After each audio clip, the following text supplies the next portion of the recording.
Can you tell the difference between written Korean and spoken Korean? Now, written Korean can vary slightly from what people will actually say, so there can be some difficulty with trying to study Korean only from written materials or vice versa, only from spoken materials, because there are going to be some cases where they don't match up. And we're going to be talking about some of the basics of those today. So this will not be a detailed video into every difference between spoken and written Korean, but this will give you a good introduction for how Korean is written differently from how people speak it. First of all, overall in spoken Korean, one of the main things to note is that you can get away with a little bit more than you can in written Korean. People are more forgiving of grammar mistakes or spelling or pronunciation when something is spoken, but when it's written, it tends to stand out like a sore thumb.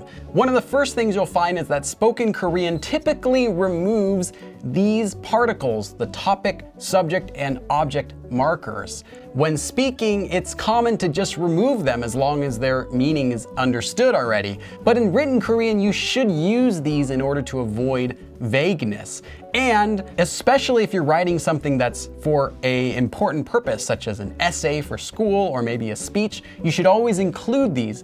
And one of the problems is that Korean learners typically will see Koreans not using these and think that it's okay if they don't, and then they'll learn Korean without properly using these and they won't know how to use them. So someone could be intermediate in Korean level, but not fully understand these because they threw them away and didn't learn them. And then that kind of comes back later to bite you in the foot when you're now no longer able to make a proper sentence if you didn't learn these. So focus on learning these. I have a couple videos, I'll make another as well. And just know that when speaking Korean, these are often removed when the meaning is clear. Another thing is word order. Typically in Korean, adverbs always go before the verb directly. So if you wanted to say study quickly in Korean, it would be quickly study. 빨리 공부하다. In spoken Korean, sometimes when people are thinking, they might come up with the adverb after they've already said the verb. So you might hear something like studying and then later in the sentence, quickly, or whatever the adverb is.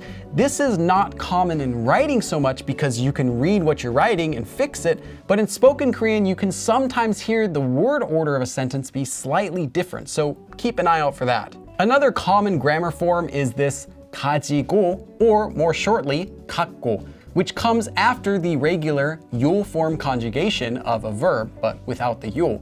So you might hear something like yada yada yada, 해 가지고, 가 가지고, 먹어 가지고, with any verb. What this is a spoken only grammar form, which means because or due to, kind of like the regular 서 form in Korean.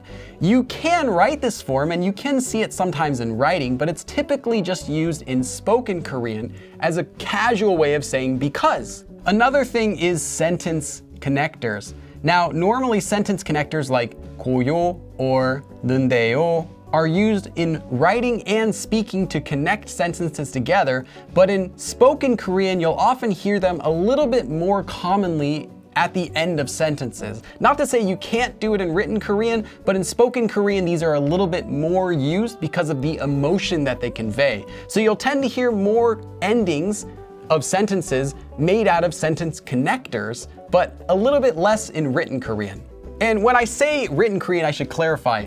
I don't mean written Korean when someone's writing down what someone said in a conversation. That would be spoken Korean. I mean written Korean as in when people are writing books or articles or journals or anything where they are intending it to be read by someone else. For vocabulary, there's a lot of other words that you'll hear commonly in spoken Korean, but never in proper written Korean, partially because they're slang or they're filler words. For example, a really common one is 막, which kind of means like just. It has several meanings, and actually Talk to Me in Korean has a really good lesson on this that you can check out. Or filler words like 그 or 저, meaning or These ones wouldn't be written in an essay, you definitely wouldn't want to, but they're very commonly spoken when you're trying to think of something to say. Another really common one that I've often been asked about is 지, 뭐. And what this is the regular 지 ending at the end of a verb. followed by 뭐, meaning what. Let's first just talk about 뭐. Sometimes you can hear 뭐, what, at the very beginning of a spoken sentence. And what it means is like, something like, for example, it's when you're trying to come up with something to say. However, at the end of a sentence, you might hear this form used with the G ending. For example, with 하다, you would get 하지 뭐. It's kind of like adding a shrug into your spoken sentence. And it means, well, there's nothing I can do about it, I guess, right? Another thing that I wanted to talk about, and this is a difference in writing especially, is that dialect is something that is spoken and not written. So when a Korean is speaking in dialect, that doesn't mean they're going to write that dialect on a paper if you ask them to write something down for you. They would write down standard Korean, which is also known as 표준어. But when they speak, they would speak with their dialect. A similar example to this would be Cantonese, where people who speak Cantonese in Hong Kong, it's their dialect. They speak it that way. They read it and say it with their dialect. But when they're writing the language, they use standard Mandarin Chinese to do it. So that's how dialects work in Korean as well. There are also pronunciation differences, specifically if it ends in a, yo. For example, 같아요, to be similar to, or that I think something. It can become 같아요. Or another example would be 바라다, to hope for, which can become 바래요. Another thing has to do with the speed in which words are pronounced. For example, 안녕하세요, when said quickly at a regular speed, is just kind of like 안녕하세요. 안녕하세요. Slowly though, you would never say that, as well as spelling can change too. So in written Korean, the proper way to conjugate the ida verb, to be, is 예요 after a vowel or 이에요 after a consonant. Most Koreans will pronounce and write just as 에요 instead of 예요. It's so ingrained into many Koreans that they might even correct you if you write it the correct way and say, oh, you're supposed to write it this way, because that's the more common way to write it and the more common way to pronounce it, despite it being wrong. Some words might be pronounced wrong just because that's the more common way to say it. So 에요 is one example. Another example would be this word, 효과. Most Koreans, including myself, actually prefer pronouncing it as 효과, which means an effect. So you'll hear 효과 spoken, but writing it's supposed to be 효과. And if you look up more words, you can find hundreds of more examples just like these.